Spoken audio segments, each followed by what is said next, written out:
1,00,000 మంది శివభక్తులతో కలిసి మహారుద్రాక్ష పూజలో పాల్గొనండి. వెంటనే కాల్ చేసి మీ పేరును నమోదు చేసుకోండి.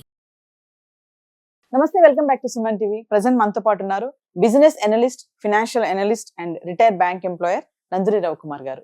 నమస్తే సార్. నమస్తే. ప్రెజెంట్ బంగారం, వెండి ఫ్లక్చువేట్ అవుతున్న ఈ టైంలో మరి ఫిజికల్ గోల్డ్ కొనడం మంచిదా, డిజిటల్ గా కొనడం మంచిదా అంటే సార్ చాలా మంది ఒక డౌట్, అంటే ఇంకా తగ్గుతుందని చెప్పి కొంతమంది వెయిట్ చేస్తున్నారు. మరి ఈ టైంలో digital gold versus physical gold అంటే మనకి ఫిజికల్ గోల్డ్ ఎప్పుడు కొనుక్కోవాలి ఒకటే థంబ్ రూల్. ఫిజికల్ గోల్డ్ మనము ఆర్నమెంటల్ వాల్యూ, మనము పిల్లలకి పెట్టుకోవాలి. ఎక్కడికైనా ఫంక్షన్స్కి వెళ్ళాలంటే పిల్లలకి ఉండాలి. మనకి ఏమిటి ఏం లేదన్నది ఎవరికి తెలియదు కదా. గోల్డ్ ఒకటే ప్రెస్టీజ్, స్టేటస్ సింబల్. సో అందువల్ల ప్రతి వాళ్ళు పెట్టుకుంటారు కాబట్టి పిల్లలకి అలా పెట్టుకునేందుకు కొనుక్కోవాలి అనుకుంటే ఫిజికల్ గోల్డ్లోనే కొనుక్కోవాలి. ఎందుకంటే అలా ఫిజికల్ గోల్డ్లో కొనుక్కుంటే 1,10,000 ఉన్న గోల్డ్ రేపు 1,50,000 అయినా కూడా అమ్మరు. అది మన కన్జంప్షన్ అంటారు, దాన్నే కన్జంప్షన్ అంటారు అనమాట. అంటే అది ఎప్పటికీ మనతోటే ఉంటుంది. మన హౌస్ హోల్డ్స్లో చాలా గోల్డ్ ఉంది ఇండియాలో, ప్రతి వాళ్ళకి తెలిసిన విషయమే. సో ఏమాత్రం అయినా సరే అలా కొనుక్కోవాల్సిన మాత్రం ఖచ్చితంగా ఫిజికల్ గోల్డ్ కొనుక్కోవాలి. ఎందుకంటే మనకి ఆనందాన్ని ఇచ్చేది, సమాజంలో స్థానాన్ని ఇచ్చేది, గౌరవాన్ని ఇచ్చేది, అన్నీ ఇవి చూసి ఇస్తారు కాబట్టి. అన్ఫార్చునేట్లీ అదే వెస్ట్రన్ కంట్రీస్లో అలా ఉండదు. వెస్ట్రన్ కంట్రీస్లో అక్కడ ఎవరు గోల్డ్ పెట్టుకోరు. కంట్రీ దాటి బయటికి వెళ్తే ఎక్కడ కూడా, సింగపూర్లో కానీ అక్కడ కానీ ఎక్కడ కూడా మనకి, దుబాయ్లో కానీ ఎక్కడ మనకి ఆ గోల్డ్ మీద ఇంత ఇన్వెస్ట్ చేసి ఇళ్లలో గోల్డ్ ఎంత పెట్టుకునేది ఉండదు. దుబాయ్ ఇది వెరీ బిగ్ గోల్డ్ హబ్, కానీ అక్కడ ఉన్నవాడు కాదు, అందరూ టూరిస్ట్ వీళ్ళు వెళ్ళి కొనుక్కుంటుంటారు. అది ఎందుకంటే సెంట్రల్ ప్లేస్ కాబట్టి అక్కడ కొంటారు. సో ఇప్పుడు మీరు అన్నదానికి అలా కొనుక్కునేవాడు మాత్రం ఫిజికల్ గోల్డ్ కొనుక్కోవాలి.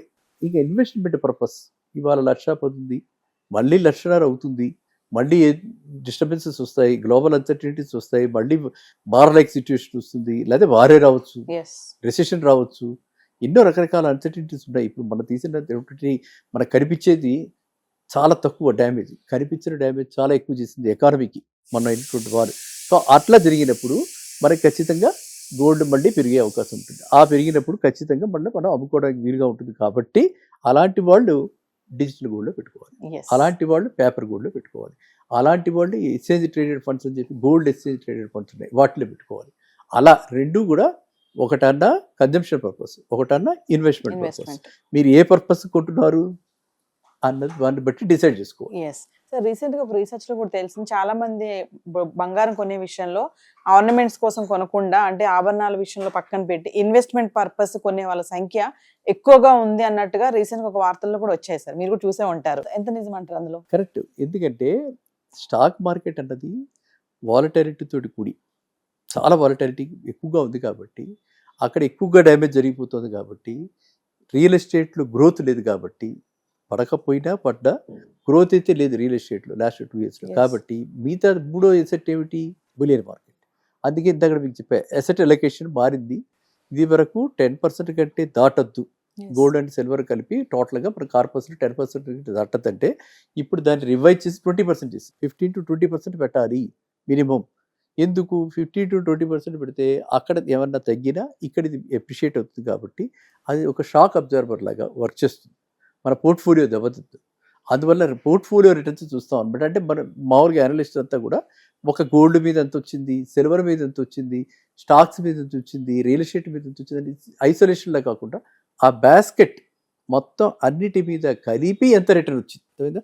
ఒక దానిలో తగ్గినా ఇంకో దానిలో పెరిగింది అనుకోండి, ఆఫ్సెట్ చేస్తుంది. అందువల్ల ఇప్పుడు చాలామంది ఆ పెరగటంలో, గోల్డ్ రేటు ఆ విధంగా పెరగటంలో, సిల్వర్ రేటు ఆ విధంగా పుంజుకోవటంలో ఒక ప్రధానమైన కారణం ఏంటంటే మైండ్ సెట్ షిఫ్ట్ అయిపోయి ఇన్వెస్టర్స్ మైండ్ సెట్ గోల్డ్ని ఇదివరకట్లా కాకుండా ఒక సేఫ్ హ్యావెన్లా చూసి ఇన్వెస్ట్మెంట్ పర్పస్కి గోల్డ్ కొనడం జరిగింది. అందువల్ల ముదుపుదారులందరూ దీని మీద పట్టడం వల్ల, అండ్ గవర్నమెంట్ కూడా ఇటు పక్కన మన రిజర్వ్ బ్యాంక్ ఆఫ్ ఇండియా ఏమిటి, అటు పక్కన పీపుల్స్ రిపబ్లిక్ ఆఫ్ చైనా ఏమిటి, అటు పక్కన యుఎస్ ఏమిటి, అందరూ కూడా గోల్డ్లో ఇన్వెస్ట్ చేశారు, ట్రెజరీస్లో ఇన్వెస్ట్ చేశారు. హోల్డింగ్ ఎక్కువ అయిపోయింది. దానివల్ల ఆ విధంగా రేటు ఫ్యూల్ అయింది అనమాట. సో ఇప్పుడు ఎప్పుడైతే మన ఇండియా వరకు మనం దెబ్బతిన్నాం కాబట్టి, మన డాలర్ రిజర్వ్స్ తగ్గిపోతున్నాయి కాబట్టి, ఇక్కడి నుంచి విత్డ్రాల్స్ వెళ్ళిపోతున్నాయి కాబట్టి మన ప్రధాని గారు మనకి పిలిపించారు. ఆ ఆకాంక్ష మేరకు, ఆ పిలుపు మేరకు కొంతవరకు ఆగారు. ఎందుకంటే వాళ్ళందరికీ అర్థమైపోయింది, ఇప్పుడు ఈయన కనుక ఇంకా ఫర్దర్గా టైటన్ చేస్తే, మెజర్స్ టైటన్ చేస్తే ఖచ్చితంగా రేటు పడుతుంది. రేటు ఎలాగోలా పడగొట్టాలని చెప్పి రేటు ఇలాగ ఉండకూడదు, ఇంత డిమాండ్ ఉండకూడదు అనే ఆయన ఈ పిలిపించారు కదా. అవసరమైతేనే కొనుక్కోమన్నాడు, అవసరమైతేనే ఫారెన్ ట్రిప్స్ వెళ్ళమన్నాడు. అందువల్ల ఆ పిలుపు మేర ఎప్పుడైతే మనకి వస్తుందో డెఫినెట్గా రూపీ స్ట్రెంత్ అవుతుంది. రూపీ స్ట్రెంత్ అయితే మనకి డాలర్ రేటు మనకి తగ్గుతుంది, Yes. తగ్గగానే మనకి ఈ రేటు కూడా తగ్గుతుంది అని చెప్పి dollar dependent economy, Yes. De-dollarisation అని చెప్పి డాలర్ నుంచి తీసేద్దాం అని చెప్పి కూడా ఆలోచిస్తున్నారు. అలా చేసినా కూడా గోల్డ్ విలువ తగ్గుతుంది కాబట్టి మనకు ఆ విధమైనటువంటి ఇప్పుడు డిమాండ్ కొంచెం తగ్గింది. అందువల్ల ఇప్పుడు మళ్ళీ ప్రతి వాళ్ళు కూడా కాస్త కూస్త మళ్ళీ స్టాక్స్ మీదకి, Stocks. మళ్ళీ రియల్ ఎస్టేట్ మీదకి కూడా మళ్ళీ పూర్వకాలం రాకపోతుంది అని అనుకోవచ్చు. అంటే కానీ అదంతా కూడా ఇప్పుడు గ్లోబల్గా కనుక మనకి ఏ గొడవలు లేకుండా Yes. చక్కగా ఉంటే, బోర్డర్ నైబరింగ్ నేషన్స్ అన్ని కూడా చక్కగా పీస్ఫుల్గా ఉంటే, గ్లోబల్ పీస్ ఉంటే ఖచ్చితంగా మళ్ళీ గోల్డ్ రేటు ఈ విధంగా అందరికీ అందుబాటులో. నేనైతే చాలా పర్సనల్గా నేనైతే వెరీ వెరీ హ్యాపీ. ఇది కనుక ₹1,00,000 అయితే ఇంకా హ్యాపీ. ₹1,00,000 అయ్యే ఛాన్సెస్ ఉన్నాయంటారా సార్? మరి ఏంటి నేను చెప్పేది ఆర్నమెంటల్ గోల్డ్ అంటే 1,00,000 ఆర్నమెంటల్ గోల్డ్ 1,10,000 దాకా 24 క్యారెట్ గోల్డ్ ఓకే. అయ్యే అవకాశాలు ఉన్నాయి.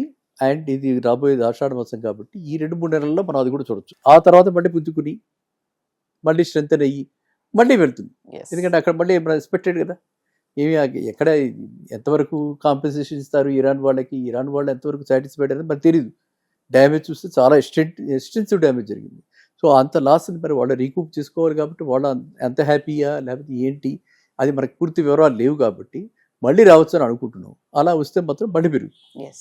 సో ఏ డిస్టర్బెన్సెస్ లేకపోతే, ఏ అన్సర్టనిటీస్ లేకపోతే గోల్డ్ మళ్ళీ బాటమ్ Yes. ₹1,00,000 వచ్చే అవకాశం చాలా ఉంది. Yes. 1,00,000 వచ్చినప్పుడు అందరూ కూడా నా ఇదేంటంటే ఖచ్చితంగా కొనుక్కుని పెట్టుబడి కాకపోయినా కనీసం ఈ ఆర్నమెంటల్ గోల్డ్ ఎవరికైతే మనకి కన్జంప్షన్కి, మ్యారేజెస్కి ప్లాన్ చేసుకుంటున్నారో అలాంటి వాడు కొనుక్కుని పెట్టుకుంటే డిపాజిట్స్ కంటే, అంటే బ్యాంక్ డిపాజిట్స్ కంటే ఇది ఇవ్వటం, ఇందులోకి రావటం Yes. మంచిది. Yes.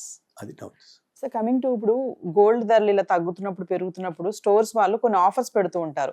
తగ్గినప్పుడు ఏంటంటే వాళ్ళకి ఫ్లో లేదని చెప్పేసి కొన్ని ఆఫర్స్ మీరు చూసే ఉంటారు. లైక్ కొన్ని స్టోర్స్ ఏంటంటే మీరు 10 గ్రాములు కొంటే గ్రామ్ కి ఇంత యాడ్ చేసి ఇస్తాము అని చెప్పేసి, ఒకళ్ళు ఓల్డ్ గోల్డ్ ఎక్స్చేంజ్ చేస్తే కూడా మేము ఓల్డ్ గోల్డ్ కూడా గ్రామ్ కి ఇంత యాడ్ చేసి ఇస్తామని ఆఫర్లు పెడతారు రష్ రావడం కోసం.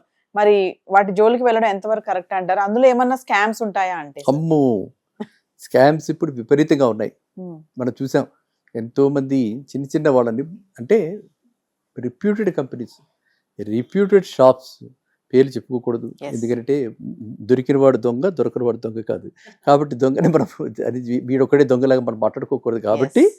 మనం ఏంటంటే తెలుసుకోవాల్సింది ఏంటంటే ఈ తరుగులో ఈ 22 క్యారెట్ అని చెప్పి 22 క్యారెట్ 21 చేశారా, 20 చేశారా అని తెలుసుకోకుండా మనం తెలుసుకోవడానికి చాలా తక్కువ అవగాహన ఉంది ప్రజల్లో. కాబట్టి అండ్ చాలా మటుకు చాలామంది ఏంటంటే దాన్ని ట్యాగ్డ్ ప్రైస్ అంటున్నారు, బ్రేకప్ ఇవ్వట్ల. ఆ ట్యాగ్ ఎంత పెడితే అంత కొనుక్కోవాలి. మేము 5% వేసాము, 10% వేసాము, వేస్టేజ్ అంటున్నారు. అది 10 వేసారా, 8 వేసారా, 15 వేసారా మనకు తెలియదు. సో ఈ విధమైన మోసాలు అయితే చాలా జరుగుతున్నాయి. రేట్లు ఎప్పుడైతే పెరిగిపోయాయో మనం చూస్తున్నాం కదా, రియల్ ఎస్టేట్లో ఎన్ని మోసాలు అవుతున్నాయి, Yes. ఎంతమంది బోర్డు తిప్పేస్తున్నారు, ఎంతమంది డబుల్ రిజిస్ట్రేషన్ ఇవి చేస్తున్నారు.